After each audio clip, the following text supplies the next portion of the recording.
ဖြစ်ပေါ်လာတဲ့ဇလန်းများစွာဇလန်းတဲ့လမ်းရင်တစ်ခုပါခုတော့ငါဘဝမှာဇလန်းတွေကလူချင်းတယောက်ပါတဲကွဲကကြံရိတ်ခဲ့တော့ပေးဆက်မှုတတ်တူခုဝေးဖွားလို့ရင်ဝင်နေခုချစ်ခုရဲ့ဟန်ဆောင်မှုငါစိတ်မှာမင်းကိုဆွဲရင်ထဲမှာမင်းကိုမြင်ဒီပဲနဲ့ငါ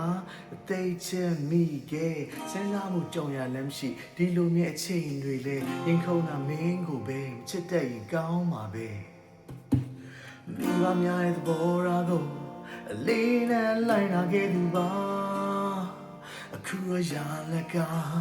တရားတွေတဲ့လား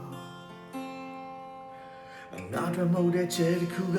မင်းဘေးမှာရှိနေခဲ့ပြီးသားဒါရီအားလုံးစားမသိရဲ့လို့ငါတအားချင်မိရပါတကယ်ဆိုမင်းစံညွန်မှာတော့ငါလူချမ်းကြီးပါအချင်းနဲ့တဲမှာ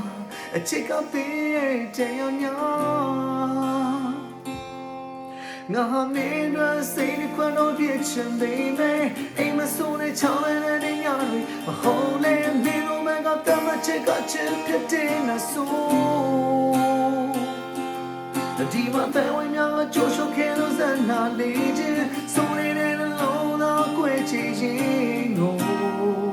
ဒီမှာစားထုံးမရနိုင်တော့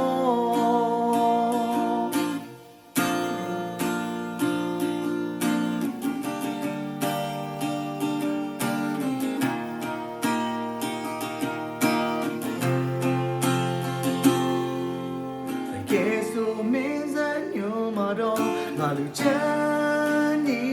ပါအချင်းနဲ့တဲမှာအချစ်ကပေးတဲ့တရားများ